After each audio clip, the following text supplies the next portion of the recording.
Bonjour à tous et bienvenue dans la deuxième partie de Depuis le bureau. Donc aujourd'hui je vais aborder un sujet que vous avez été beaucoup à me demander, c'est comment je réalise mon petit montage Power Gum pour le feeder. Donc tout d'abord, c'est quoi l'avantage de ce montage? Donc c'est de pouvoir pêcher directement en tresse, donc de se passer d'arracher. Et donc comme tout le monde le sait, la tresse c'est quelque chose qui a aucune élasticité. Donc on a beaucoup plus de chances d'avoir des décrochés. Donc l'ajout de Power Gum, ça va faire un peu comme un élastique intérieur à l'intérieur de votre sion. Et donc ça va amortir les coups des poissons. Donc ça permet de pêcher fin avec des plus petits hameçons et directement en tresse. Donc ça va avoir une très bonne perception des touches et aussi de pouvoir lancer le plus loin possible sans avoir de risque de casser votre arraché. Donc maintenant je vais passer derrière la caméra et je vais vous expliquer step by step comment réaliser ce montage.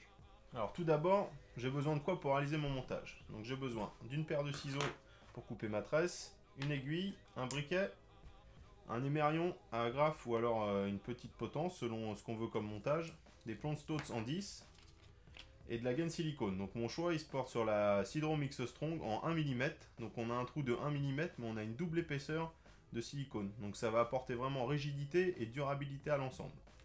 Et ensuite je vais utiliser donc du Power Gum en 8 livres. Donc mon choix il se porte sur le 8 livres parce que c'est la taille qui m'a permis d'avoir le plus de performance au lancer en évitant les emmêlages, tout en ayant une bonne élasticité et limiter les décroches de poisson. Donc voilà, mon choix il se porte sur le 8 livres, j'utilise que le 8 livres. Donc après, pour réaliser ce montage, rien de plus simple, donc notre corde de ligne, on va y glisser notre potence ou notre agrafe, selon si on veut réaliser un montage potence ou un montage à plat. Ensuite, on vient y pincer un plomb Stotz en 10. Voilà.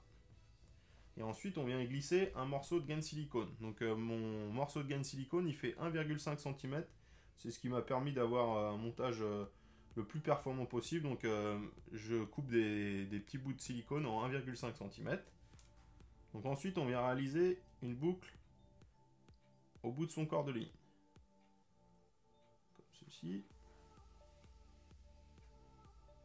Et donc je viens serrer pour avoir la plus petite boucle possible. Je coupe l'excédent de tresse. Voilà.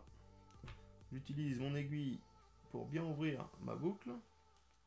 Et après, je viens faire comme un petit nœud coulant, donc une boucle libre dans ma boucle fermée. Et je viens sécuriser le tout avec mon aiguille. Je prends mon Power Gum.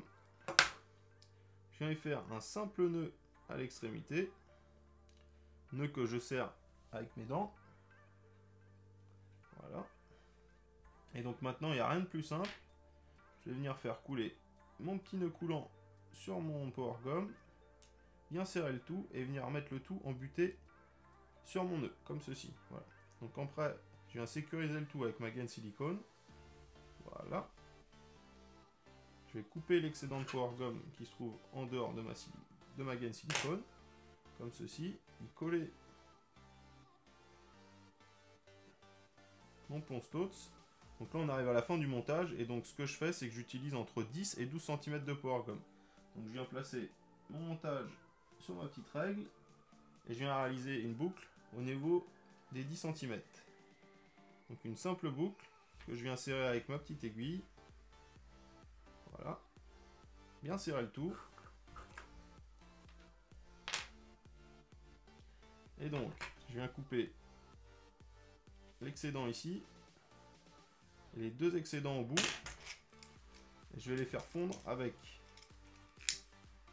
un briquet, hop, à la chaleur, afin d'obtenir un montage sûr. Donc on obtient quelque chose de discret, léger et sûr. Et donc maintenant pour connecter mon bas de ligne à mon corps de ligne, rien de plus simple. Donc je vais réaliser un nœud coulant avec la boucle de mon bas de ligne, comme ceci.